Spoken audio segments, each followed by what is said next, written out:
Crabs, పీతలు, ఎండ్రకాయలు. ఈరోజు రెసిపీ పీతలు. ముందుగా ఈ పీతల్ని శుభ్రంగా వాష్ చేసుకోవాలి. తర్వాత కొంచెం చింతపండుని నానబెట్టుకోవాలి.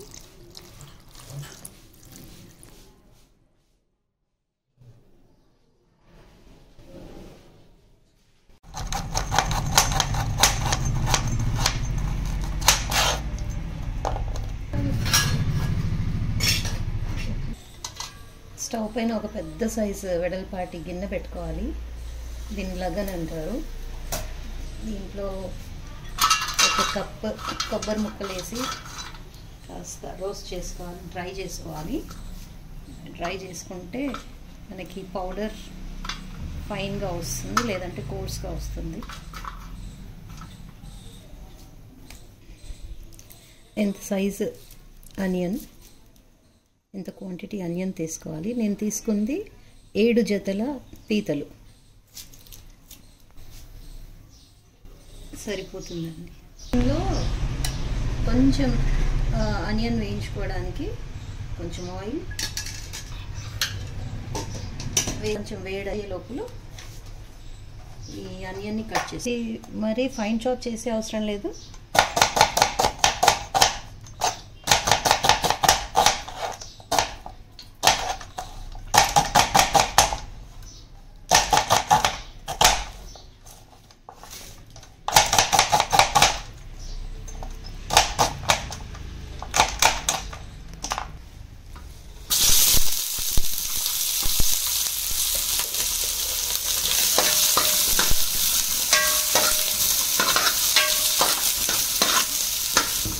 ఇది మళ్ళీ అనుకుంటా దీన్ని ఇంకా కొంచెంసేపు వేగించుకోవాలి. కొబ్బరి ముక్కల్ని మనం మిక్సీ జార్లో వేసుకొని ఆనియన్ వేగే లోపల దీంట్లో ఒక 2 స్పూన్స్ పెప్పర్ ఎక్కువగా వాడతామండి ఇంట్లో.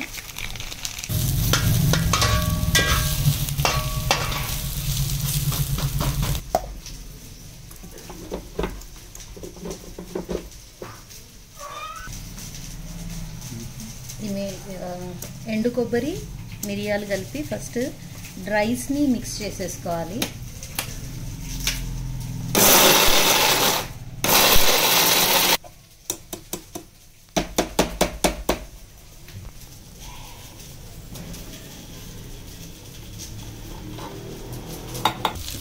అనియన్ వేగుతున్న కమ్మటి స్మెల్ వస్తుంది. ఆ స్మెల్ వచ్చినప్పుడు కొంచెం ఇట్లా ఈ మాత్రం ఫ్రై అయినాక దీన్ని మనం ఆపేసుకోవాలి. మంటను ఆపేసుకొని సేమ్ ఈ చూసారా కొబ్బరి మిరియాలు ఫైన్ పౌడర్గా తయారైపోయింది. ఇప్పుడు దీంట్లో మనం అనియన్ కూడా వేసేసుకొని మిక్స్ అన్నీ ఒకేసారి వేసి గ్రైండ్ చేయొచ్చు, కానీ అవేమో డ్రై, కొబ్బరి మిరియాలు డ్రై, ఇదేమో వెట్. సో ఇక్కడ కొంచెం కాంపోజిషన్ కరెక్ట్గా మిక్స్ కాదు, గ్రైండ్ కాదు. అలాంటి పరిస్థితులు వస్తే మనం వాటర్ యాడ్ చేయాల్సి ఉంటుంది గ్రైండ్ చేసేటప్పుడు. సో వాటర్ యాడ్ చేయకుండా గ్రైండ్ చేయాలంటే ఇదే ప్రాసెస్. ఆనియన్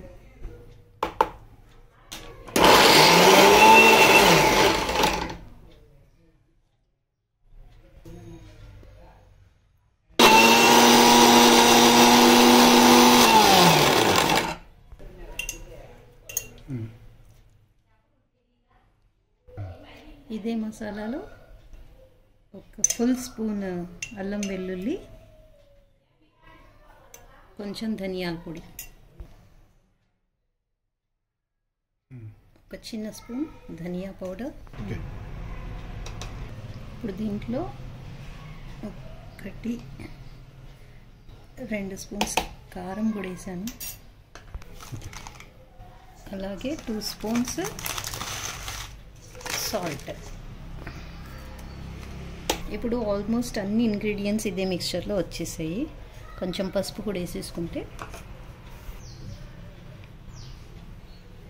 ఈ మాత్రం పసుపు సరిపోతుంది.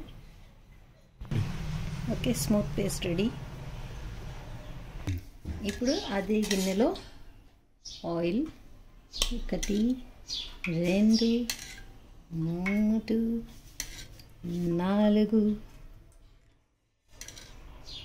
4, 5 టేబుల్ స్పూన్స్ ఆయిల్ వేసేసుకొని అది వేడవ్వడానికి వదిలేసి, ఇప్పుడు ఇది ఒక స్పెసిఫిక్ క్యారెక్టరిస్టిక్స్ ఇందులో. అంటే మనకి ఈ క్రాబ్స్ కర్రీ వండాలంటే ఇలాంటి చిన్న చిన్న కొండలను సెపరేట్ చేసుకోవాలి.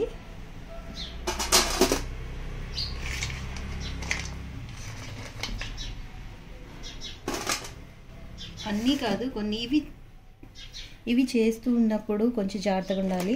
చూసారు కదా, క్రాబ్స్ని ఎప్పుడు అనగా మనం కొండలు విరిచేసినప్పటికీ అది ఇంకా మూవ్ అవుతూనే ఉంటుంది. దాంట్లో లైఫ్ టైం చాలా ఎక్కువగా ఉంటుంది. వాటిని ఎక్కడికక్కడ విరిచేసినప్పటికీ దాని లోపల జీవం ఉంటుంది. చూసారు ఇప్పుడు ఇది ఎట్లా మూవ్ అయిందో. ఇవి విరిచి దాదాపు 2 గంటలకు ఎక్కువ అవుతుంది. స్టిల్ అంటే ఇవి జాగ్రత్తగా ఉండాలి. ఇవి రెండింటి మధ్యలో మన వేలు వచ్చిందంటే కొంచెం మనకి ఇరుక్కుపోయి బ్లడ్ కూడా వచ్చే అవకాశం ఉంటుంది. సో ఇందులో చేయి పెట్టి చేసినప్పుడు మాత్రం కొంచెం జాగ్రత్త పడాలి. సో ఇన్ని తీసుకుంటున్నాను మిక్స్ చేయడానికి. మిగిలిన చిన్న చిన్న కొండలు ఇందులోనే ఉండిపోయాయి. ఎల్లో కనిపిస్తుంది కదా, ఇది క్రాబ్స్లో ఉన్న ఫ్యాట్ అన్నమాట. సో దాంతో నష్టమేం లేదు, మంచిదే. సో మనకి క్రాబ్స్ వండినప్పుడు ఈ రకమైన పీసెస్, తర్వాత కొండలలో 2 రకాలు, ఇవి 3 రకాలు వస్తాయండి. ఇది ఒకటి, ఇందులోనే కాస్త చిన్నగా ఉంటుంది. ఇదండి, ఇది కాస్త చిన్నగా ఉంటుంది. ఇవి అండ్ ఈ సైజ్ కొండలు, ఇలా రకరకాల కొండలు మనం దీంట్లో ఉపయోగిస్తాము. ఎక్కిపోయింది. ఇప్పుడు కాస్త జీలకర్రతో మనం తాలింపు పెట్టేసుకుంటే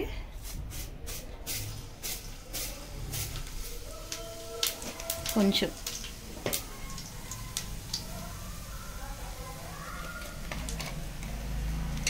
ఇప్పుడు వీటిని ఫస్ట్ వేస్తున్నాను.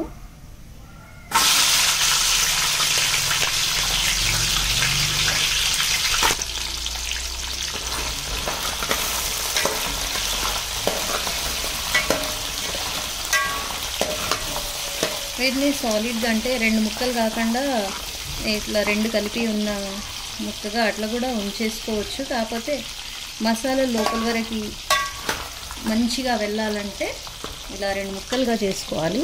ఇవి వేసాక ఈ కొండను కూడా జాగ్రత్తగా వేసేసుకోవాలి.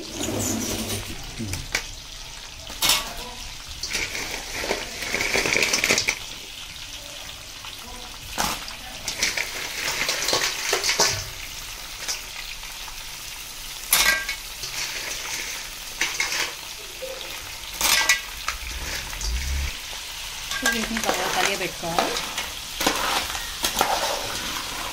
చెప్తాను కదండి, ఇవి 7 చెత్తలు అంటే 14 క్రాక్స్ అన్నమాట. వీటిని ఆయిల్లో కొద్దిసేపు ఫ్రై చేసుకోవాలి. కాస్త పసుపు వేసి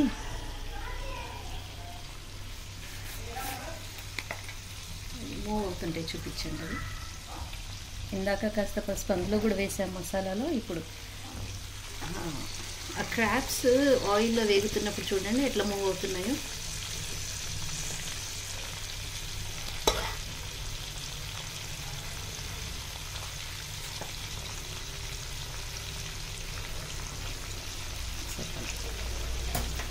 ఒకసారి కలిపి చూపిస్తాను.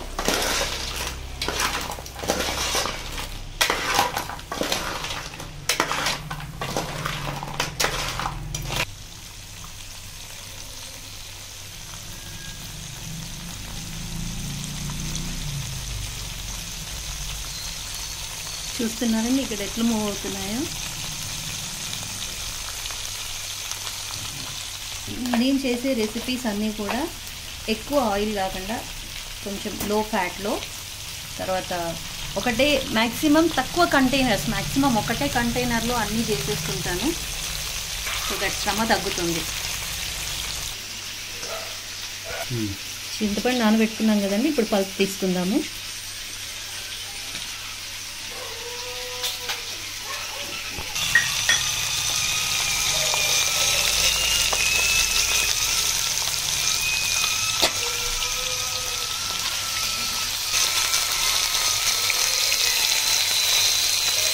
క్రాబ్స్ ఫ్రై అవుతుంటే ఆ సౌండ్ చూడండి ఎలా వస్తుందో. కుక్కర్ విజిల్లో వచ్చినట్టుగా చిన్న చిన్న బ్లాక్స్ అంటే క్లోజ్ షెల్స్ ఉన్నాయి కదా, అందుకని ఎక్కువ సౌండ్ వచ్చేస్తుంది. తేలితే ఉంటాయి. మంట ఈ స్టేజ్లో మనం కలుపుతున్నప్పుడు కొంచెం మంట చిన్నగా పెట్టుకునే కలపాలి, లేకపోతే చేయి పైన చిల్లే అవకాశం ఉంటుంది.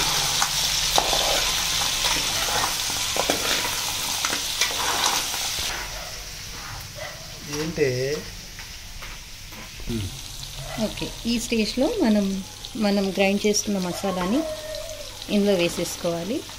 ఏంటి ఇంత మసాలా అనుకుంటున్నారేమో, దీంట్లో ఎక్కువ శాతం ఆనియనే ఉంది. 1 కప్పు కొబ్బరి ముక్కలు, కొంచెం మిరియాలు, కారం, ఉప్పు, అల్లం వెల్లుల్లి ఇవేనండి ఇందులో ఉన్నాయి. దీనికి గ్రేవీ ఇదే అన్నమాట. కాబట్టి మసాలా అంతా దీనికి పట్టించేసుకోవాలి. దీన్ని ముందుగా కూడా మ్యారినేట్ చేసుకోవచ్చు. But what I feel is మనం ముందుగా మ్యారినేట్ చేసుకున్న పెద్దగా దాని ఎఫెక్ట్ ఏమి ఉండదు అనుకుంటున్నాను. ఎందుకంటే ఇవన్నీ క్లోజ్డ్ ఉంటాయి కదా. సో మనం మసాలా లోపలికి దట్టించడం అనేది చాలా కష్టమైన పని. ఏమైనా వెళ్తే ఇందులోకి వెళ్తాయి, కానీ ఈ కొండల్లోకి మాత్రం అసలు ఏమీ వెళ్ళదు. అది ఆయిల్లో ఉన్నప్పుడే అది సాధ్యమవుతుంది. కొంచెం లైట్గా ఆ చిన్న హోల్లో నుంచి లోపలికి వెళ్ళటం అనేది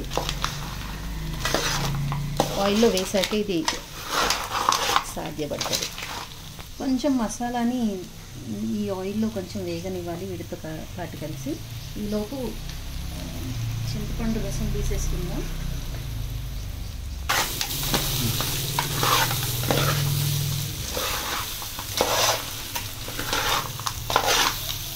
చూసా ఎక్కడ కూడా ఆయిల్ కనిపించట్లేదు.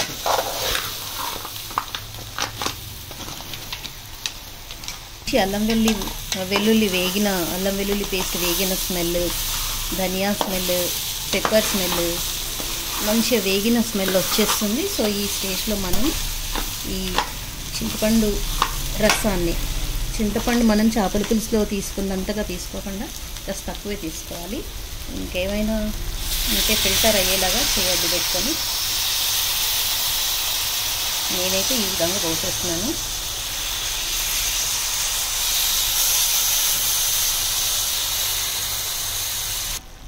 చింతపండు రసం పోసాక వీటిని మంచిగా కలియబెట్టుకోవాలి.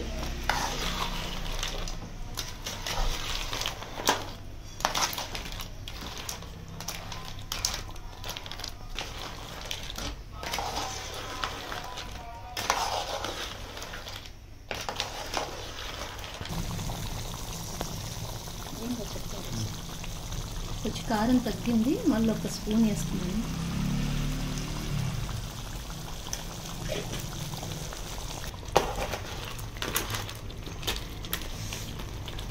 సో ఉప్పు కారాలు ఏమైనా తక్కువ ఉంటే చూసుకొని ఈ టైంలో ఉప్పు కారం వేసేసుకొని మూత పెట్టేయాలి. వీటిని పక్కన పెట్టుకున్నాం కదండి. ఇప్పుడు నేను చేయబోయేది వస్తే మీకు కొంచెం వింతగా అనిపించవచ్చు, బట్ ఈ కర్రీని ఇలా ఉండడమే ఇదే ప్రాసెస్. సో ఇప్పుడు నేను ఇది ఏం చేస్తానంటే మిక్సీ జార్లోకి కొండలన్నీ వేసేసుకుంటాను.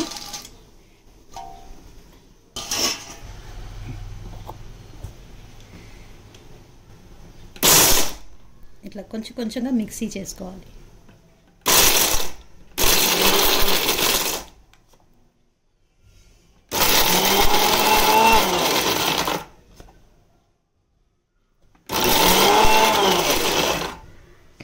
ఈ విధంగా క్రష్ అయ్యాక కొన్ని వాటర్ యాడ్ చేసుకొని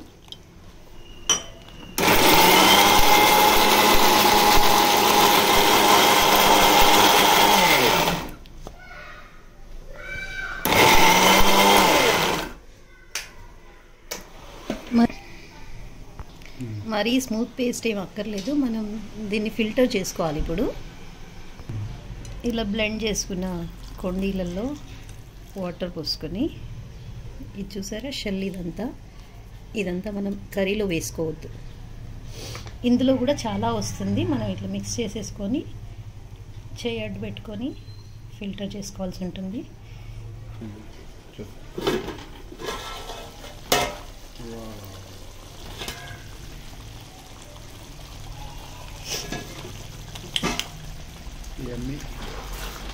మంచి స్మెల్ వస్తుందండి ఇప్పుడే. ఇప్పుడు మనము ఇందాక బ్లెండ్ చేసుకున్న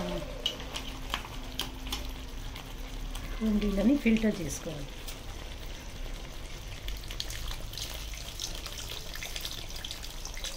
అంటే ఆ కొండలకున్న షెల్ దీంట్లోకి రాకుండా, కర్రీలోకి రాకుండా ఇట్లా ఫిల్టర్ చేసుకుంటాం అన్నమాట. ఇంకా ఇది కర్రీలోకి పడనివ్వద్దు. ఇదంతా కూడా పైన ఉన్న షెల్ అన్నమాట.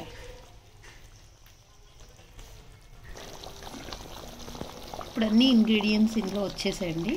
లాస్ట్ దించే ముందు ఒక 2 ఇంగ్రీడియంట్స్ వేసేది ఉంటుంది.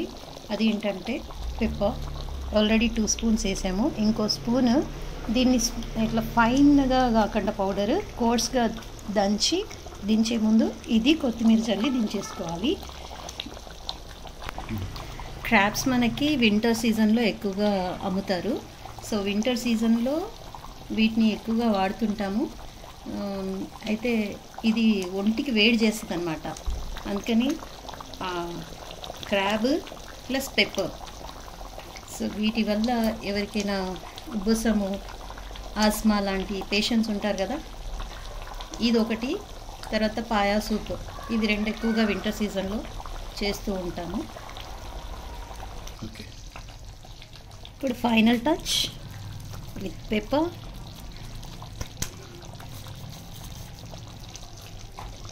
And green coriander. ఇది మన క్రాబ్స్ రెసిపీ. ఇది ఫిష్లో ఉన్నంత నీసు వాసన ఉండదు, మరి అలాగని అసలు వాసనే ఉండదని కాదు, చాలా లైట్గా ఉంటుంది. దీన్ని వండడమే కాదు తినడం కూడా తెలియాలి. బికాస్ ఈ షెల్స్ ఉన్నాయి కదా, ఈ షెల్స్లోంచి, ఈ కొండిలోంచి ఇక్కడి నుంచి లోపలికి ఆయిల్, ఈ గ్రేవీ అంతా లోపల పోతుందన్నమాట. ఇప్పుడు దీన్ని 2 మోలార్స్ కింద పెట్టి కొరికి మనం లోపలున్న వాటర్ని జ్యూసెస్ని పీల్చుకోవాలి. ఆ తర్వాత ఆ షెల్ని తీసేసి లోపలున్న మీట్ని తినాల్సి ఉంటుంది. ఇది మొత్తం కుక్ అవ్వడానికి మనకి దాదాపు 20 నిమిషాలు పట్టిందండి.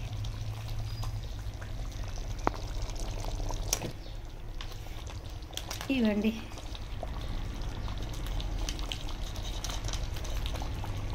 సో దీన్ని మనం ఎంత స్ట్యూ లాగా కాకుండా దగ్గరికి కూడా చేసుకోవచ్చు ఆయిల్ ఎక్కువ వేసుకొని. బట్ మా ఇంట్లో ఆయిల్ ఇదే సూటబుల్, మా కన్జంప్షన్ ఇంతే, సో మేము ఇంతే చేసుకుంటాము. ఇది ఉంది కదా, ఈ